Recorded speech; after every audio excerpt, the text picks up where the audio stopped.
안녕하세요. 크리스천 영상학교 연합 신목사입니다. 오늘은 심판 때는 죽어서도 피할 수 없는 운명이다 라는 점을 한번 생각해 보세요.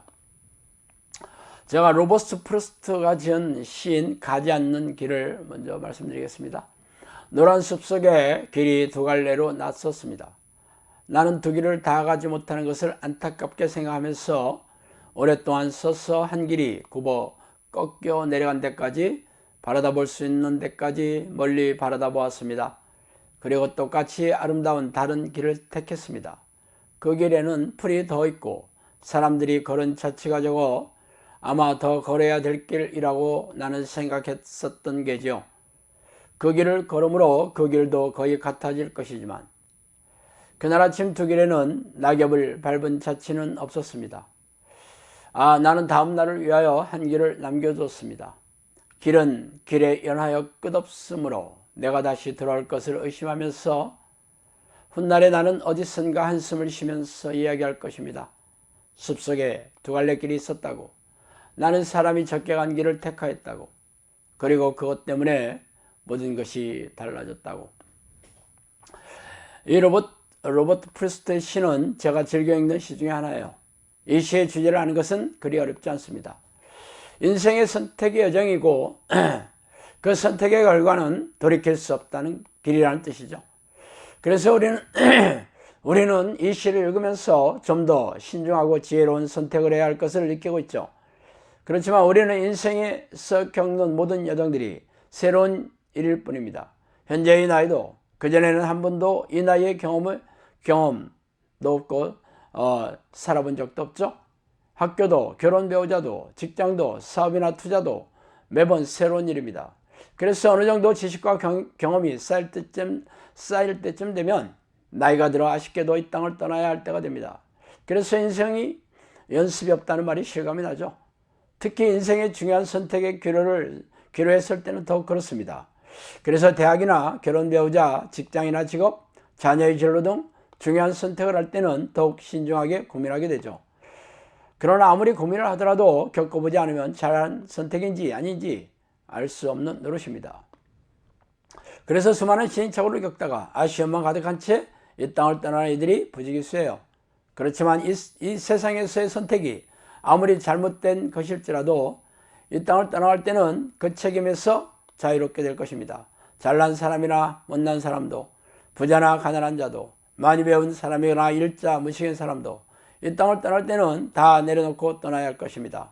살인죄를 지은 사람도 그 사람이 죽어버렸다면 수사를 종료하는 이유도 그렇죠. 죽은 사람에게는 어떠한 책임도 물릴 수 없기 때문입니다.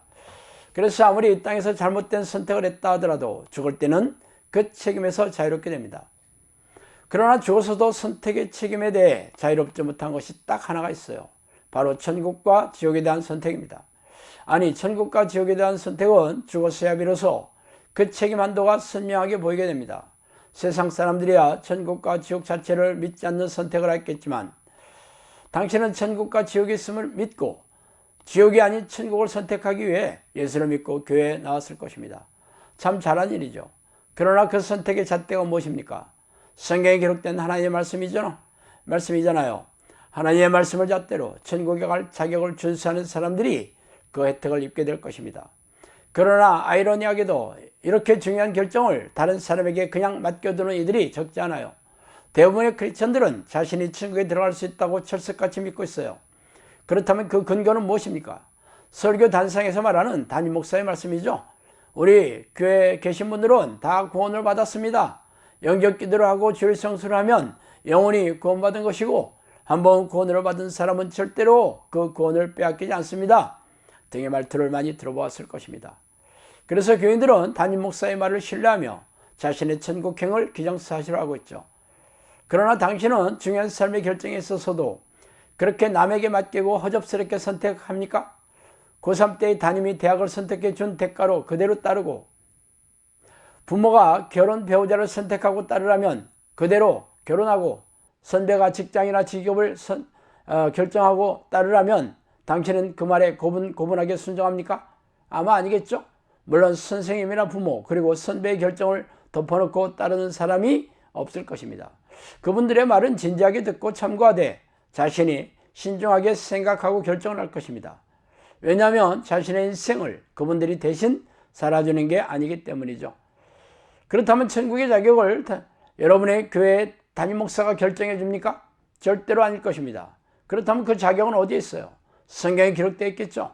그렇다면 담임 목사의 권고를 참고하되 성경을 찾아 묵상하고 깨달았어 자신의 믿음이 하나님의 잣대에 맞추고 있는지 철저하게 점검해 보아야 하지 않겠어요?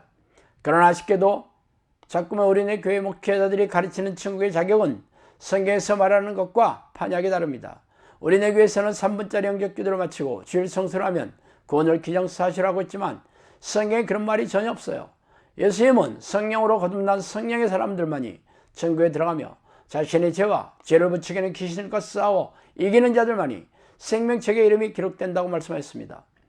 그러나 성령의 증거나 변화, 능력과 열매가 없는데도 불구하고 성령으로 다시 태어났다고 믿고 있으며 귀신들의 정체도 분별하지도 못하며 싸워 이기지 못하는 사람이 자신들이 구원을 받는 사람이라고 철석까지 믿고 있죠. 예수님은 겨자씨 같은 작은 믿음이라도 기적을 불러일으킨다고 말씀하셨지만 우리네 교회와 교인들은 무능하고 무기력한 신앙행위만을 무한 반복하고 있습니다. 그런 사람들이 모인 교회에 와서는 비성경적인 신학자의 교리를 가르치는 목회자들에게 자신의 영혼의 거취를 맡기고 먹고 마시며 웃고 떠들고 있죠. 그리고 천국에 들어갈 것을 철석같이 믿고 있으니 지나가던 개가 배꼽을 잡고 박장대소하며 웃을 일입니다. 참 기가 막혀서 땅을 치고 통곡할 노릇이죠. 자, 오늘은 여기까지 하겠습니다.